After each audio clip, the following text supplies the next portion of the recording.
నమస్తే, నేను మీ ఈశ్వర్. ఈ6 న్యూస్కి స్వాగతం. వార్తల్లోని ముఖ్య అంశాలు: సంగారెడ్డి జిల్లా హోటల్స్, హాస్టల్స్లో నాణ్యత లేని ఆహార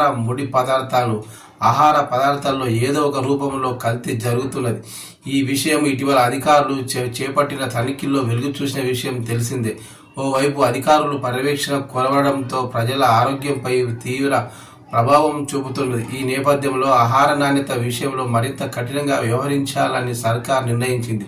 ఇందులో భాగంగా ఫుడ్ సేఫ్టీ ఆన్ వీల్స్ పేరిట మొబైల్ వ్యాన్లను రాష్ట్ర వ్యాప్తంగా ఉమ్మడి జిల్లాలకు ప్రభుత్వం కేటాయించింది. మెదక్ కూడా కేటాయించింది.